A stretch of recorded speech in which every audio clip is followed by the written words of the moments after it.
Boa noite. Nós estamos em 2022 e esse é o ano da Copa do Mundo. Esse é o ano esperado e muita gente aguardou, preparou passagens, se ajustou para chegar num lugar muito longe, chamado Catar.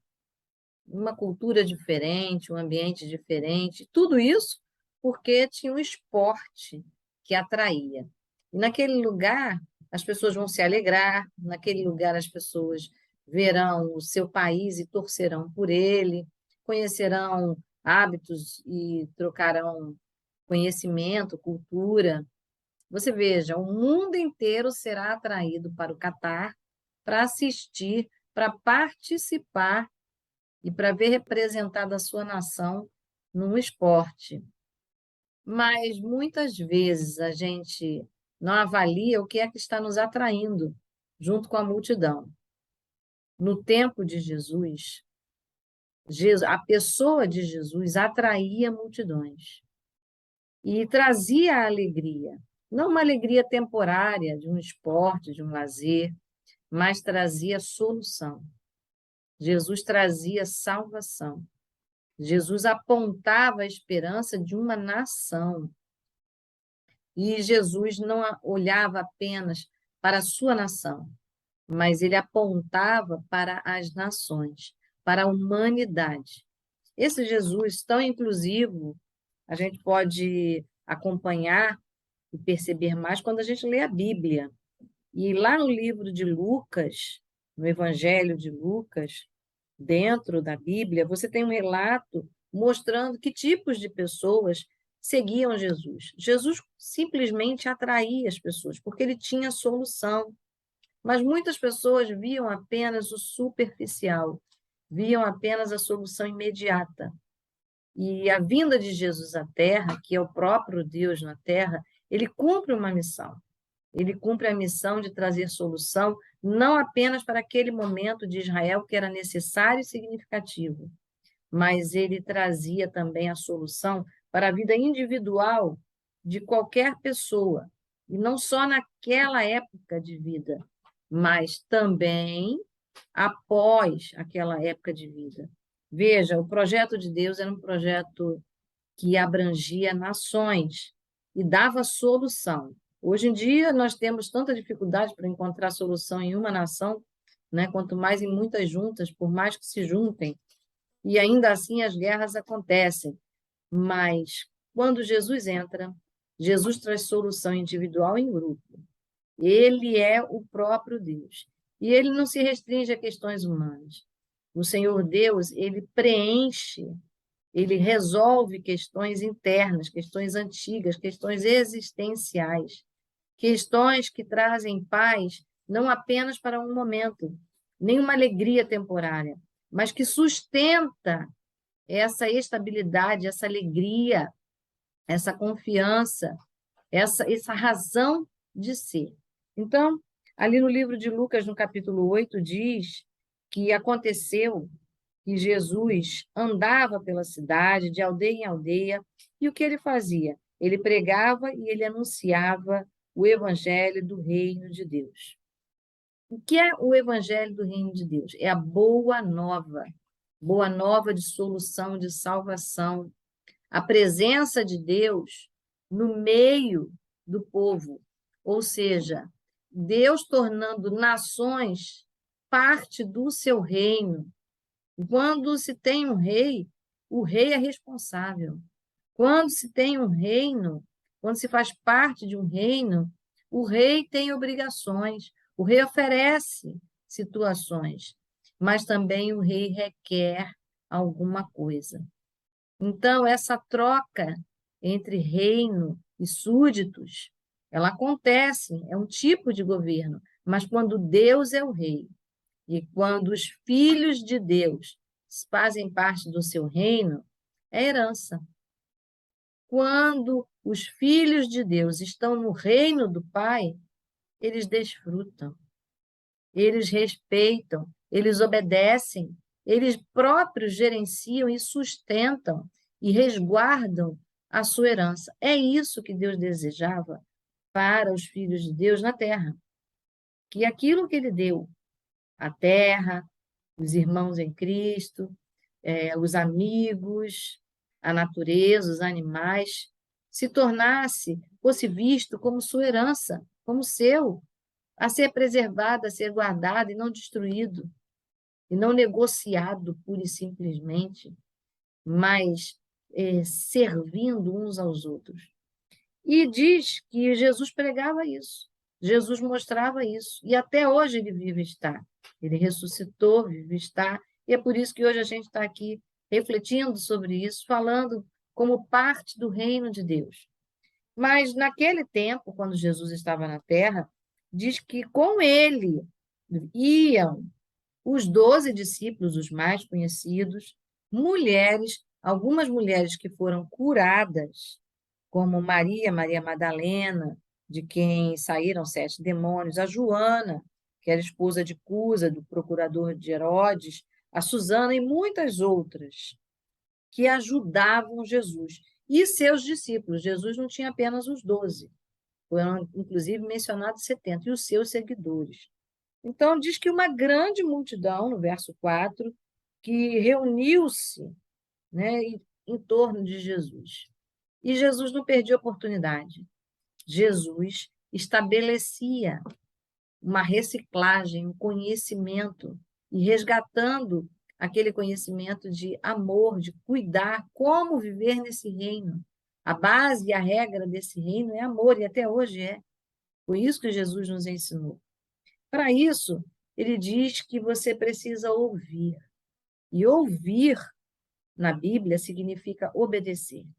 E obedecer praticando. Então, veja, é preciso entender, é preciso praticar. Então, ouvir é entender e praticar. É isso que se espera de um filho. É isso que se espera que se faça integralmente, tanto aquele que diz amar a Deus, quanto o filho que ama a Deus. É isso que se espera. Uma prática de amor natural. Jesus, então, explica isso. E ele conta uma parábola. E a parábola é para quem tem ouvidos ouvir. E você tem ouvidos para ouvir. Se você busca fazer parte do reino de Deus, se você quer conhecer o reino de Deus, você conhecer essa família que herda o amor de Deus, as promessas de Deus, e se relaciona com Deus em amor, você precisa ouvir essa parábola. Jesus conta uma parábola de uma forma que todos que estavam ao seu redor podiam entender. Naquele tempo, a cultura era rural e era fácil entender o que é uma plantação, o que é plantar, o que é colher. Também se era fácil entender a dificuldade para essa época, que era ter que investir, porque Israel estava oprimido pelo governo romano. Então, ter uma terra para plantar, ter sementes para plantar, era difícil, e as pessoas costumavam cultivar cada um o seu pedacinho para que tivesse o seu sustento. Então, ele dá um exemplo sobre isso, sobre plantio e semente. Ele diz aqui que um certo semeador saiu a semear. E quando ele sai a semear, e semear significa levar a palavra de Deus, ele diz que ele semeou e a semente caiu à beira do caminho. Mas vieram aves e essas aves levaram a semente. Então, essa terra não foi cultivada. Outras sementes Jesus lançou e caíram no meio de pedras, de pedregais, mas por falta de umidade, ali não houve raízes, não criaram raízes. Não havia espaço. E as raízes não foram criadas, portanto, a tentativa de crescimento foi frustrada na raiz.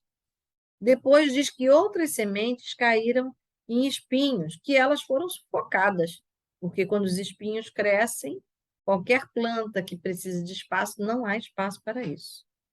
Portanto, ele também não criou raízes. Mas que a boa semente, ela foi semeada em terra boa, e, portanto, deu certo. E à medida que deu certo, vieram os frutos, amadureceram e eles foram para o seu destino, né? Chegaram à maturidade. Eles tiveram êxito no seu crescimento e no seu propósito, que era chegar a um fruto, mas um fruto maduro, a passar por todas as fases. Não só aparecer um fruto precipitado, mas um fruto maduro. Chegam a amadurecer. Assim ele diz, e ele conta essa parábola para explicar que o reino de Deus precisa ser entendido como essa parábola. Se Jesus pregava, ensinava, se o reino de Deus está calcado, ele se organiza a partir das ordens, das palavras, do desejo de Deus, é importante conhecê-lo, para que você viva, obedeça e desfrute das regras divinas. Então, muitas vezes a gente culpa Deus de muitas coisas, diz que não compreende o mover de Deus, que não entende seus propósitos, porque a gente não conhece as regras do reino que a gente diz querer viver e gostar, que é o reino de Deus. Se a gente conhece essas regras, a gente desfruta dessas regras. E Jesus diz que o reino de Deus está baseado nessa palavra. E que a palavra de Deus, quando ela é lançada no coração do homem, e se ela é lançada à beira do caminho, ou seja, ela não é lançada no foco do seu coração, se a gente não abre o coração devidamente, se a palavra de Deus não ocupa o centro do caminho, ou seja, o lugar, a terra que precisa ser arada, vem a ave e leva. E ele diz claramente aqui, Jesus interpreta, ele diz que o diabo leva essa semente. Portanto, ela é levada, ou seja, do mesmo jeito que você receberá a informação da orientação de Deus, ela também desaparecerá. Então, por quê? Porque não atingiu o alvo. Então, conhecer a palavra de Deus é abrir o coração, não do jeito que a gente quer, mas como Deus diz, com o coração arrependido, com o coração deixando a palavra de Deus ocupar e vasculhar o nosso ser, e não restringindo isso eu gosto, isso eu não gosto. Isso é cultura, isso é geografia, essa página eu leio, essa página eu não quero. Se eu quero conhecer Deus, eu preciso conhecer a palavra de Deus como um todo. Eu preciso estudá-la, examiná-la, para não errar. E ele diz que também a palavra de Deus foi comparada com aquela que caiu em pedras e que não criou raízes. Quantas vezes a gente escuta o que Deus tem a dizer, as orientações dele, mas não pratica, e simplesmente não vai ter eco. E a gente passa a comentar: eu já ouvi falar sobre isso. Mas ouvir falar sobre isso não faz de ninguém, não dá a ninguém legitimidade para conhecimento. O conhecimento requer raízes, requer profundidade e requer umidade. É preciso que a palavra de Deus seja regada com frequência, para que se estabeleça raízes, profundidade, segurança naquele conhecimento que nós vamos continuar recebendo. Então, é um processo de continuidade que tem que ser regado e que vai dar base para outras ações. Eu tive um desafio de fé e me faltou fé. Mas por quê? Porque cadê a base? Cadê o conhecimento básico de que Deus não nos abandona? Cadê o conhecimento básico de que aquilo que Deus fala, ele não volta atrás? Essa é a diferença. É preciso ter base, não uma coleção de palavras de Deus, mas que essas palavras elas façam sentido diariamente na nossa vida. Outra fala do sufoco, do espinho que a semente caiu no meio dos espinhos e ela, ao crescer, foi sufocada.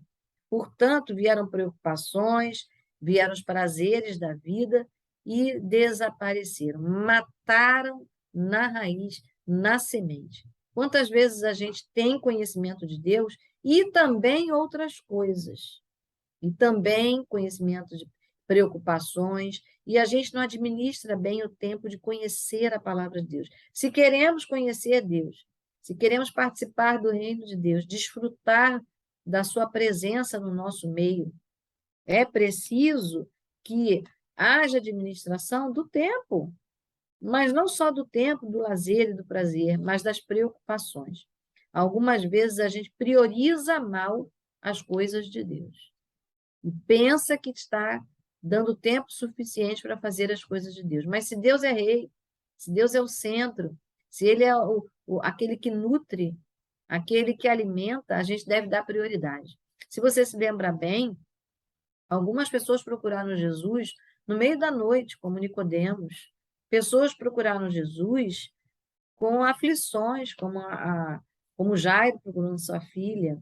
Se você lembrar bem também, a gente teve aquela mulher samaritana que, no meio daquele calor do meio-dia, ela encontra, sem nem perceber que ela estava encontrando o Messias. Quantas vezes as oportunidades estão conscientes, a gente busca e outras elas aparecem assim para nós. A questão é, sabemos aproveitar a oportunidade? Sabemos priorizar ou administramos mal?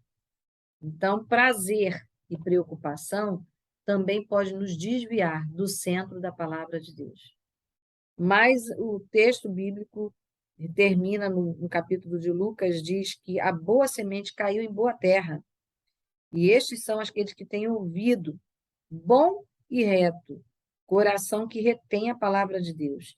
E estes frutificam com perseverança. Sabe o que significa? Frutificam com fé. Se você tem a palavra, um texto bíblico pequeno, uma informação ainda que pequena, um conhecimento não tão profundo da palavra de Deus, mas se o seu coração se abre de uma forma reta, de uma forma boa, com arrependimento, com fé, com reconhecimento de que Jesus é Filho de Deus e de que o Senhor Deus quer estabelecer na sua vida o melhor, você abre o seu coração e você deixa aquele conhecimento ser praticado. E o primeiro conhecimento é amar a Deus sobre todas as coisas e amar ao próximo como a si mesmo. Esse é só o começo, mas que resume bem as ordens de Deus. E eu quero orar nessa noite para que possamos ser assim, para que, apesar de andarmos no meio da multidão de problemas, de dificuldades, de coisas agradáveis e desagradáveis, das necessidades da vida, que a gente saiba priorizar. Priorizar como aquelas pessoas que foram ditas aqui, como os 12 que andavam tão perto de Jesus, como aquelas mulheres que caminhavam e organizavam o ministério de Jesus. Que nós tenhamos tempo para abrir o nosso ouvido e ouvir bem, porque ouvir é praticar, é priorizar. Que o nosso coração diariamente seja irrigado pela palavra de Deus. Que o nosso coração não dê ouvidos a situações que rapidamente possam arrebatar aquela informação que o próprio Deus nos deu. Quantas vezes Deus manda conforto, consolo, e a gente troca o conforto e o consolo por uma informação técnica, por uma realidade que eu estou vendo.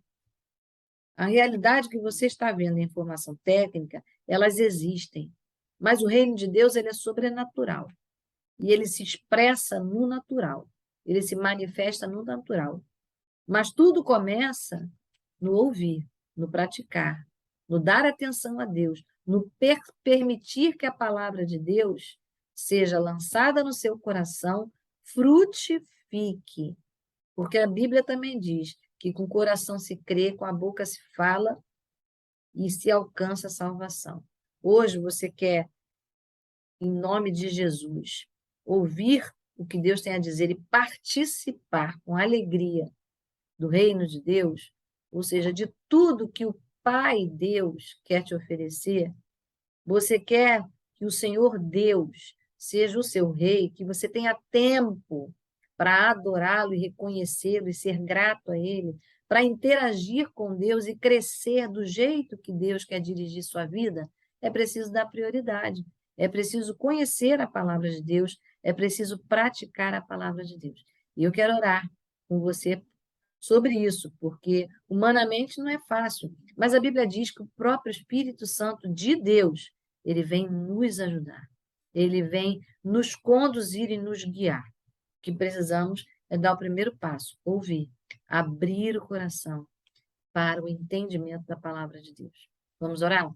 Senhor, eu quero te agradecer, porque Jesus já nos ensinou que buscar o Senhor é necessário, mas manter-se na sua presença é preciso ouvir e praticar.